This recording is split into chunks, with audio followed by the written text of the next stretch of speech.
Yeah, hello, I'm Tim Ruffles. So I'm going to be talking about Angular 2 today. I've been doing Angular 1 for a fair old time. I'm getting pretty excited about Angular 2, as hopefully lots of people are. And I'm going to start with a story, a tale of foolish friends. This is interesting and surreal and stuff, but hopefully we can get rid of it. That's fascinating stuff. Demirror. Still there, still there. Ah, fantastic. Good. Okay, cool. So like I say, a tale of what I'll call foolish friends. So I was reading a book the other day by one of the very few remaining, I'd say, wise people in British life, a man named Grayson Perry. So Grayson Perry is, I'd say, as I say, one of the most intelligent guys in British public life. He's an artist, a conceptual artist, and he wrote a fantastic book called The Tomb of the Unknown Craftsman. And in it, I came across a story about a gardener and a bear. And the story goes, there's an old gardener, and he's walking in the mountains, and he comes across a terrifying bear. And he thinks quickly on the spot, and he thinks, well, the bear's scary and terrifying, so maybe no one's been nice to it before. Maybe no one said, hello, bear. Perhaps you could be my friend. So he says to the bear, hi, you're a fine-looking bear. And the bear actually reacts, and he's like, whoa, no one's done this before. And they make friends, and the farmer takes him back to his farm, and he actually puts him to work on the farm, and the bear is a big, strong bear, and he can lift things, and he makes the farmer's life easier. Now, the farmer has a few concerns. Some of the things the bear does seems unwise. The bear doesn't seem to be the brightest, but they get along, and the weeks passed. And one day, they're sitting under a tree together, and the farmer's complaining of some flies. Flies are buzzing around his head. And it's just annoying, so he mentions it to the bear. He's like, oh, these flies are getting annoying. Anyway, eventually he dozes off. Now, everything's going fine. Farmer's asleep. Bear's asleep. He sees the flies, and he's thinking, wow, that's annoying. There's a fly right on the farmer's face.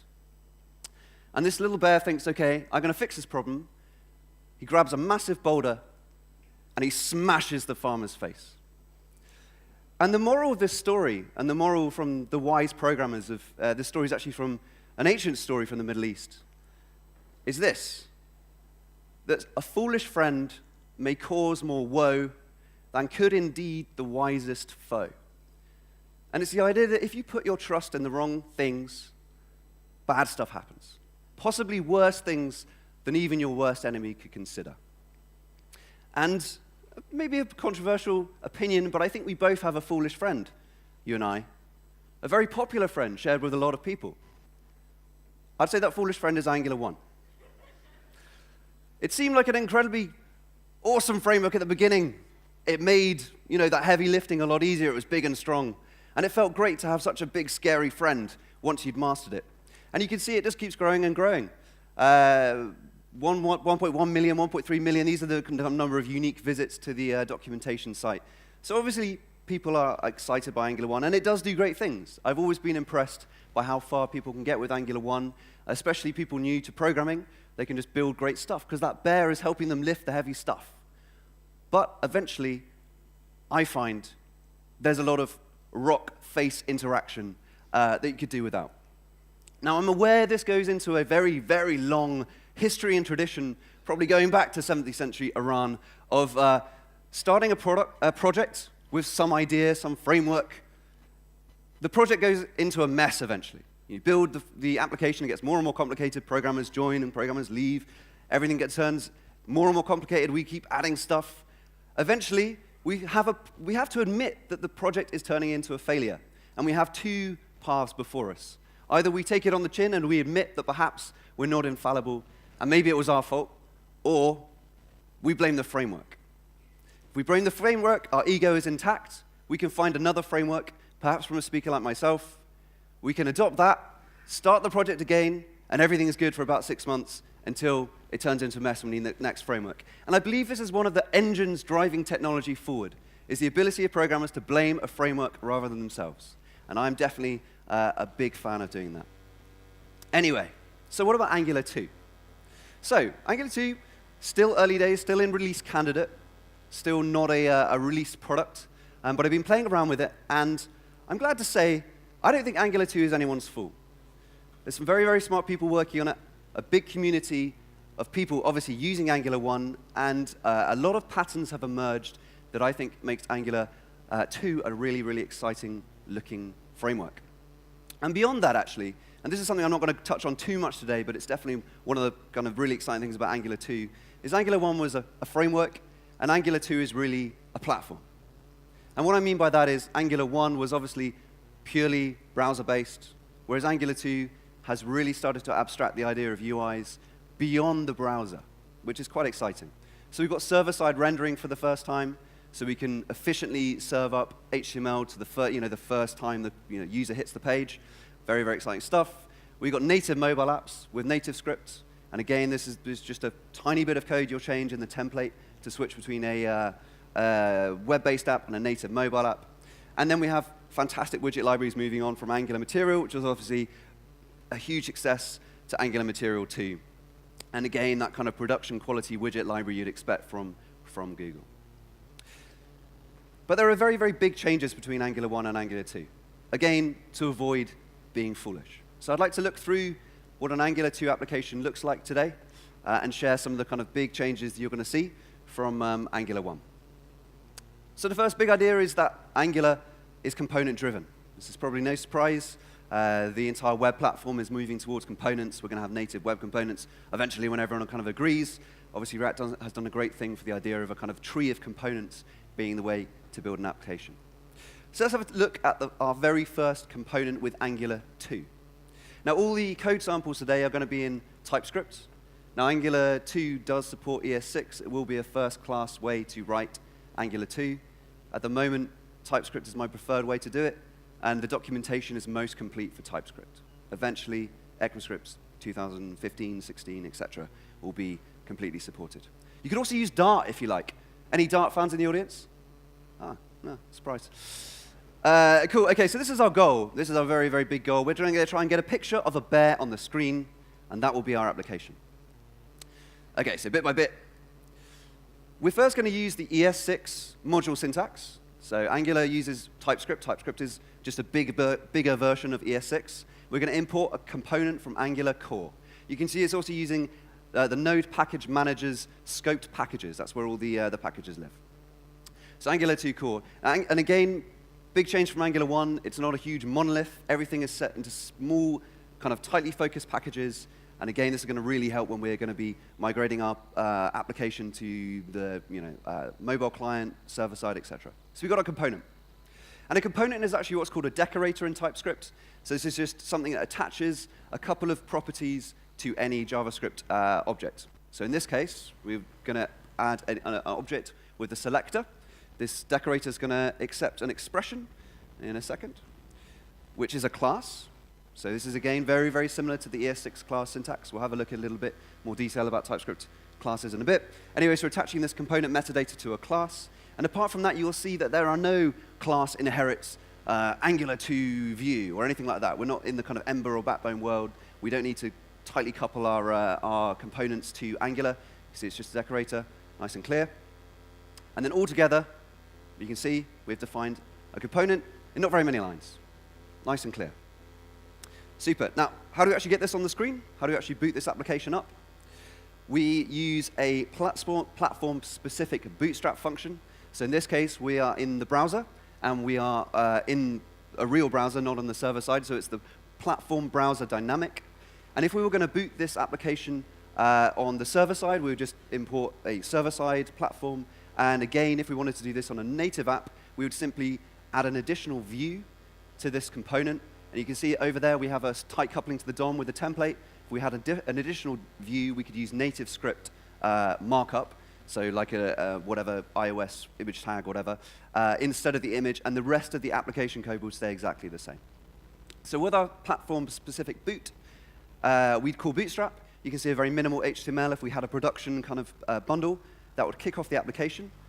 You can see it's looking for a CSS selector called app, and that will be the root of our app and would be ready to go. And this is the idea of Angular 2. Angular 2, the kind of jargony way of saying it is, it's a self-describing tree of components. So nice high-level stuff. You can see we're using tags that are bringing the language of HTML close to our application, and it's all about hierarchy. That's how we're going to structure our application. Okay, so now I'm going to try some probably unwise live coding. Let's give this a shot. So where's my live coding screen? Let's open up another one.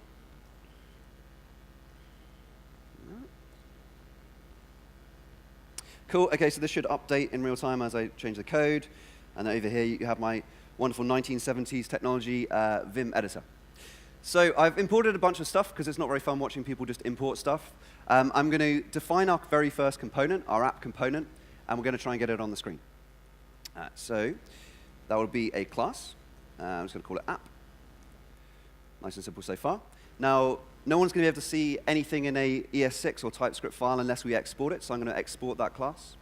And then it's not going to be able to be used as a component until I use that component metadata. So I'm going to select in my selector, app. I'm going to put a template. Just do hello for now. Nice and simple. Now I've defined the component. You can see the page is reloaded, but of course, unless I bootstrap my application, it's not going to display anything. So I'm going to go over to my bootstrapping file, and I'm going to import the app component I just wrote. And with that, I can just call bootstrap on app, and we should see, oh, classic live coding here. Kids should see, yay, hello, there we go, just a little bit of a delay. So we instantly see the page upload, obviously that's browser sync, nothing to do with Angular, and everything's looking good. And let's switch this over and get ourselves a lovely fine bear on the screen. So src.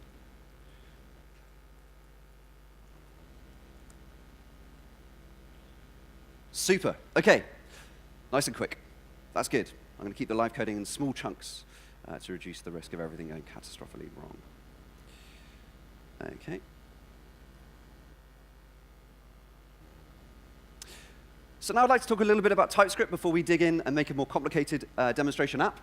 So TypeScript is a superset of ES6, and it will be kind of continuously getting bigger as ES6 turns into ES 2017, 18, et cetera, et cetera, et cetera. ES6 is kind of the old name for the latest version of ECMAScript.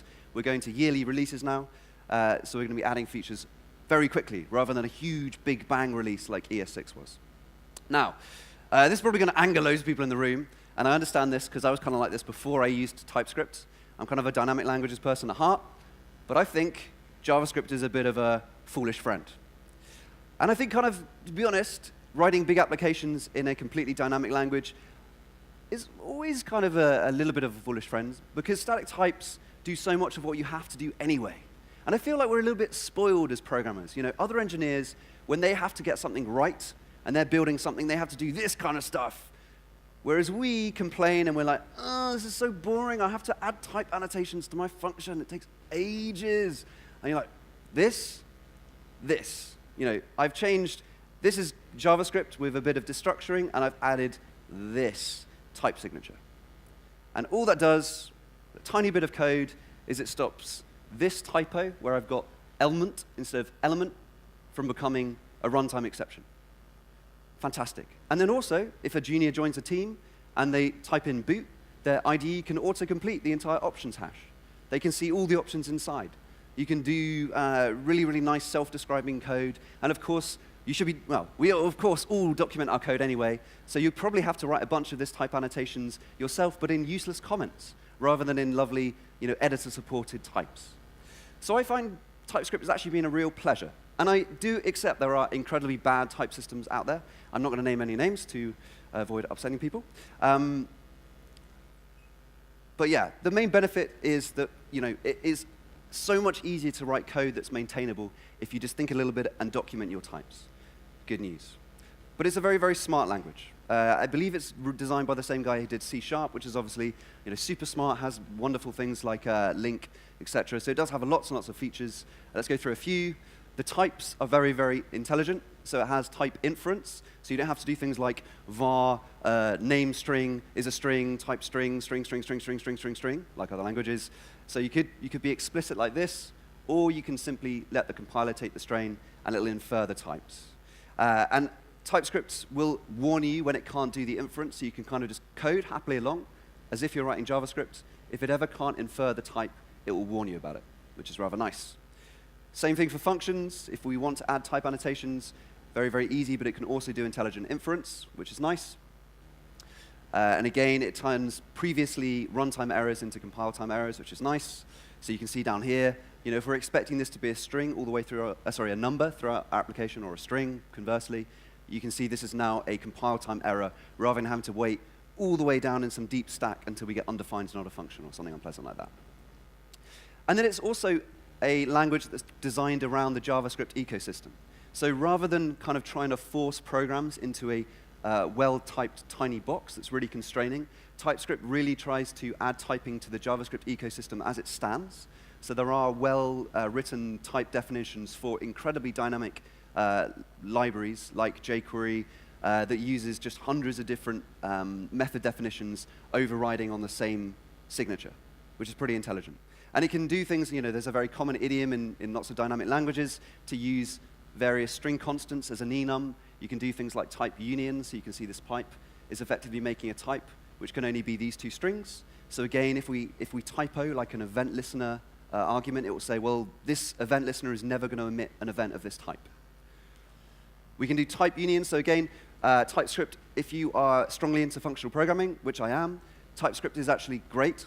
It's not all about inheritance and hierarchies and all that kind of unpleasant stuff. We can just do strict typing on records, and if you do a lot of functional programming, you know that just passing around maps of arrays of maps gets really, really hard to track.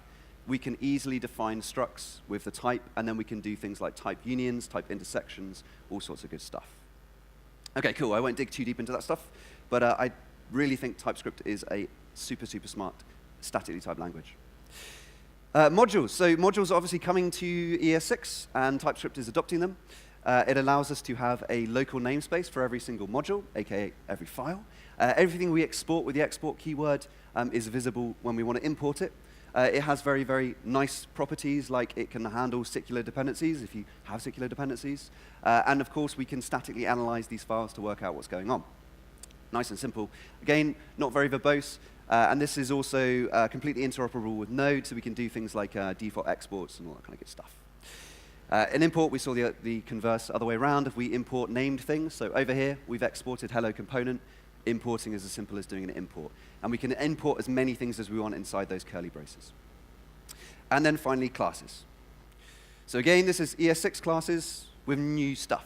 So ES6 classes are very idiomatic JavaScript. So they don't have properties, because with prototypal inheritance, properties on the class definition are a bad idea, because they'll be shared between everyone with that prototype. TypeScript gives you the way of doing what you want with some local data, allows you to do what you want with privacy, and then, again, gives you all these compile time checks. Now, all of this stuff kind of disappears at runtime, by the way. So it doesn't add runtime overhead to have privacy. It just is a compile time thing. The compile code is actually super, super clean, which is nice and quite unusual in compile to languages. And it's a very usable language. So here we have some property shorthand. So if we have a very simple struct called bare state with an x and y, we can create ourselves a bare state, and you can see we've created two public properties from the constructor rather than having to do a bunch of boilerplate, this x equals x, etc.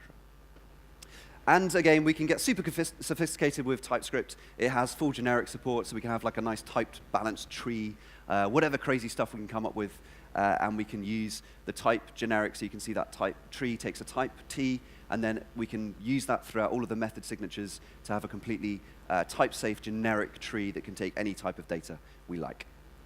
I like TypeScript. Very, very good stuff. So loading TypeScript, same as loading ES6 at the Mo, until the browser vendors all agree on a native ECMAScript module loader, we still have to use some kind of shim or polyfill. At the Mo, Angular at the Mo supports both System.js and Webpack. So both really, really good ways of doing this. System is the one I'm using at the Mo, just pure hope that eventually System will be standardized across all browsers, and we can effectively just delete the System.js library from our app, and everything will work as it did before. But there's no coupling to these module systems, which is good news. Great. Nice. OK, so that's TypeScript. I'm going to go pop back to templates now. So Angular 1 templates were a bit of a mess, a bit of a foolish friend again. Angular 2 templates do what is a kind of pattern across most of Angular 2, where we trade a little bit more explicitness and maybe a little bit more typing for avoiding the kind of messes we get with implicit code. And what do I mean by that? Well, rather than having one syntax for everything like Angular 1, we now have different ways of defining something as an attribute binding, an event binding, two-way binding, et cetera, et cetera. So over here we see the one type that stayed exactly the same, which is the double brackets, the mustachy style template syntax. So this will be kept up to date with the person property of our component. So you can see hello person. It's going to be kept up to date in real time. If we want to replace an entire attribute, either a built-in one or one that we've defined, we use the square brackets. And again, now our tools can understand, and if someone reading this can understand exactly what's going on. This isn't an event listener. This is an attribute binding. Equally, we can have a syntax just for event listening. So over here, we're listening to the form submit event.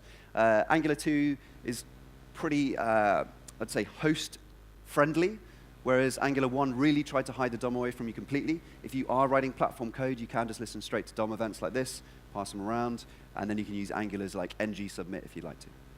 And again, a little bit more host-friendly. We can do things like take a local variable to video. So over there, that hash movie player is taking a local variable to the video DOM element, and we can actually just use native DOM in our event handlers. So it's pretty cool, pretty nice stuff. And again, super explicit. Nice. So another big thing Angular 1 kind of brought onto the JavaScript scene was dependency injection. Now, again, I'm a dynamic language kind of person, so when I saw Angular's dependency injection, I was deeply skeptical. And I think even the best friend of Angular 1 would admit that Angular 1's dependency injection was complete garbage and way more effort than the benefit. It's a bit of a shame that. Why do we care about DI? Well, two major benefits. Obviously, the first one is testing. It's extremely nice to be able to take a component, isolate it completely from the rest of the application, and pass in fake, mock, stubbed versions of all of its dependencies. That's a very, very useful skill. Number two, and this is getting more and more important as we want to build our apps across server-side, native, et cetera, is to define an interface and then to use switchable implementations. So when we have an interface, like a storage interface, and then we can provide, at compile time, a native script storage, then we have a local storage, IndexedDB storage, and then on the back end, of course, we can just do some kind of direct link to our server side. Another big problem of Angular 1's dependency injection, it was very crufty. We had all these different ways of defining a service. This was definitely not their designers' kind of best day in terms of API design. We had 4 different ways of providing a service, one of which was called service. Not great. So that's disappeared now, which is good news. Number 2, it's extremely implicit, Angular, because it just had one kind of global namespace of all the dependencies. There was no way beyond grepping your source code to work out where a dependency came from, whereas, of course, now we import everything. So very, very clear where it's coming from. And the other thing about Angular 1's dependency injection was it was an application-wide injector, which is awful if you have any common name. So if you imagine you have config, and then you import another module that also exports a service called config, boom, you just overwrote your config, with no way of kind of preventing it and no way of seeing what happened. Angular 2 fixes all of these things. So let's define a service. Now this is going to be an injectable service, so we want to be able to use dependency injection in our service. So we import an injectable annotation from Angular 2 core. And then apart from that, it's a plain old JavaScript or plain old TypeScript class. So we have a greeter class, has a message, and if we want to use that in our application, we import it. So we import that type, and then we pass it to the provider of a component. And I say of a component very deliberately, because we can provide any type at any level in our application, which allows us to have a lot more control over what's going on. So if you imagine we had a big application that's been around for a long time, and we have a kind of huge dependency on a certain service in our app, and then we need to change how it behaves in like half the application. We can now have 2 completely incompatible implementations of that dependency just by providing that service at 2 different places in our application, which is pretty neat. So whenever you see a dependency on a concrete, what looks like a concrete type, like here we're depending on the greeter class, that is actually a type token, and we can provide whatever we want as that token, which is pretty neat. Cool. Like I say, it's hierarchical. So we saw over in the first example, we had a provider inside a component itself, so that will get its own instance of that service. We could also provide right at the top level in the bootstrap function. So this is a classic place to provide different implementations of services based on your platform, because this is the platform boot file, which is pretty good news. So you can see over here, we don't have any providers for this component itself, so it'll actually look up the tree until it gets to the root provider. And if we have a worked example over here, imagine we have a nice interface to program against called social feed, and we have two different components, a Twitter feed and a Facebook feed. We can provide a implementation of social feed at that level. So we can say over here, this is the syntax we'll use, provide social feed, use class Twitter feed. And over here, we provide social feed, use class Facebook feed. Now, let's say Twitter feed depends on HTTP. We haven't got an HTTP provider here, so it's going to look up the tree of components until it hits the root provider. If we don't have anything, it'll throw exception, but otherwise we'll get back HTTP. Whereas down here, we've also provided HTTP. And let's say, last-minute hack, got to get this fixed in production. We've got to patch all of the HTTP requests to have some kind of additional auth header. We can provide HTTP right down in the components that need it. And rather than using the application-wide instance of HTTP, we've got an overridden one down right in the root of the tree. Super. All right, now dependency injection is also great for threading application state around without having to pass the kind of equivalent of React's props all the way down the tree to a teeny tiny leaf, and then passing events all the way back up the tree. We can inject our stores or persistence layer directly into a smart component at the correct place in our app. So our goal now is we're going to inject a game store. So we've got some state in a game store in an application, and we're going to update the game state from our store in our app. So we're going to use a bit of DI and a bit more of the template syntax and TypeScript and stuff we've learned about. OK, great. So at the moment, we have an application that is a single component, which is not very exciting. So the first thing I'm going to do is switch this over, and we're going to be using a custom component, a bear component. That's our first goal. So we've got a bear. And you can see, I've got a component called bear. And over here, I'm going to say directives. I'm going to say bear. Now, we have to be super explicit about the directives in our templates, so that our Angular and our tooling knows how to get the bear. You can see the bear already has everything we need in this app, which is good stuff. Now, the other thing we want to do is to get ourselves the game store into our app. So how do we do that? Get our constructor. We ask for store, and we're wanting a game store, like that. And we want to use this in other methods, and so we'll put it on private store. We got our game store, good news. We need to make sure that's provided somewhere. Let's do that. Providers, so game store.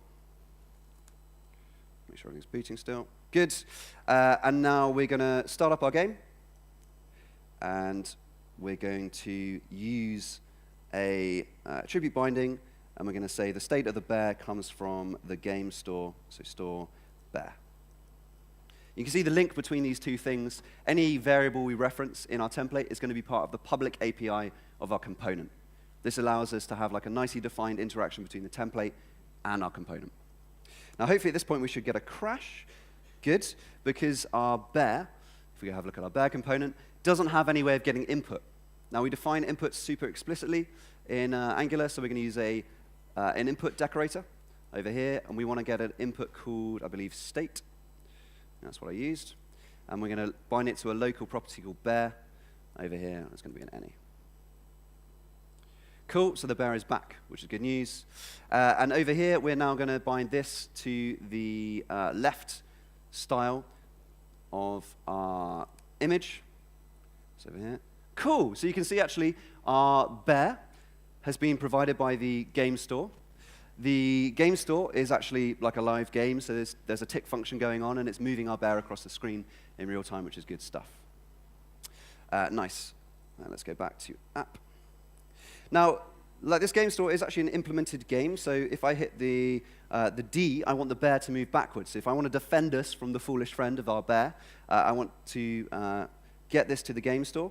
So if I want to listen to this is a key down, so this is kind of a host-wide event, a bit like hitting buttons on a mobile phone. So I'm listening to the key down event on the host, e.g. platform, and I'm going to go grab the key down function, and we're going to submit this to our store, this event. So here's our key down. If it's a D, then we're going to say store defend, and everything should kind of keep up to date. So we should be able to keep that bear. Yeah, keep the bear away. Keep the bear away. Good news.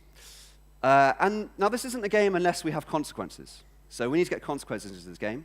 And to do that, we're going to get ourselves a game screen. So if I provide a game screen in our application, and then we pop in the game screen, like this. Now the game screen is going to tell us whether we've won or lost. So are we winning right now? That's going to be store winning. Yeah. Cool. And let's have a look at the game screen, make sure I'm not making any foolish mistakes. Screen. Looking good, cool, okay. So we can see we don't have an input again, so I've passed in a winning attribute, but we haven't got an explicit input, so nothing's going to happen. So let me just get my input into the screen, make sure I've imported it. So input, winning. So again, not much boilerplate here. I can just say it's a Boolean, just so it's nice and clear what's going on. We see we've got a background function over here, this.winning, winning store.winning. Oh. What's going on? What's going on? Got SLC, got background, got game screen, game screen. Stored at winning. This is a nice, very smooth demonstration that we don't have any crufty syntax in our tree. It's just whatever we've defined in our components and our templates. There's nothing weird going on here, apart from the fact I can't see my game screen, which is rather frustrating. Select a game screen,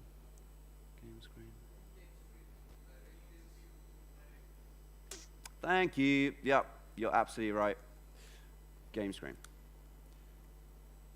Way, okay, we have a game screen, and we have a cameo. Our next speaker needs to be defended from the bear, or we're not going to get a very interesting song. It's like, keep the bear away. Keep the bear away. Oh, no. Jack must have been using Angular 1. He's been crushed. OK, cool. So that is, hopefully, end of our live coding escapades. And I'd like to round up with some discussion of change detection. So in Angular 1, we had a very accurate change detection system. That's about the best thing you can say about it. But reasoning about it was approximately this. Angular 1's change detection, as soon as a change, any asynchronous operation happened, the entire application was checked. There could be cycles in your application, so a change at one level could go back up the tree, make a change that goes down the tree, makes a change, goes back up the tree, and you'd see that wonderful infinite digest loop error happening from time to time. Obviously only in my code, not yours. Angular 2 has an enforced flow, and it has an enforced one change per change detection cycle rule. So the idea in Angular 2 applications is data goes down the tree via our input, so nicely defined, and all our components should be a pure function of their input, which is probably familiar to the functional programmers among you or the reactors among you. And when the dumb renderer components want to tell the smart store connected components what's going on, they use an output function. So we've seen input already. So we've got bare state coming down into our component. And when we want to do an event up, we use an output. That's connected to a smart component again, and we can do something with the store. Now, there's no looping allowed. So as soon as Angular in development mode detects a change detection loop, it will throw an exception. So you can never really get this in production for two reasons. A, you obviously run this in development mode and it will detect it. And then B, in production, we turn off this check because effectively that means in development we run all the change detection twice to enforce this. Still, this would require a check of the entire tree, which is not ideal.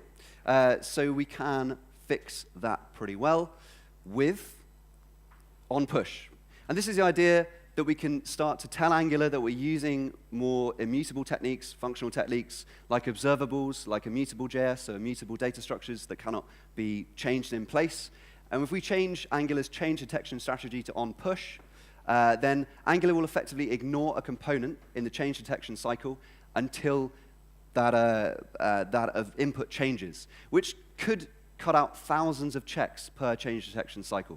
So if you imagine you had a data grid, and you had all the rows, you could say each row is just an input of its row data. If you had 1,000 rows and only one row changed, in Angular 2, we can make sure only one row is actually subject to change detection. So super, super fast. So over here, here's a diagram, so you can see all of these are on push mode. Until their inputs change, they will not be checked for change detection. Whereas this one bare component has had an update to its input has changed by reference, and we are now enabling it for change detection for one loop. Now this allows us to get 60 frames per second with Angular 2, whee! Which is good news. And I'm going to do a super quick demo of this with no live coding involved, thank God. So let's quickly demo this. Super dumb example. We're being attacked by a bear swarm. And you can see that only one of these bears is being updated at a time. We're actually using a request animation frame. We're going into our bear store, and we're making one change. Now, our bear store this time is implemented using functional reactive programming, observables, and this allows us to make a single change detection cycle to just update that one bear. And all I'm doing is flipping the opacity, one of the things the browser can do very fast, and we obviously, you can see that's going pretty brutally fast, even with a couple of thousand bears. And if you remember Angular 1, there was a kind of hard limit of about 2,000 watches. Here, this is effectively taking a linear time operation and chunking it down into a logarithmic one due to the tree. Pretty nice. Super.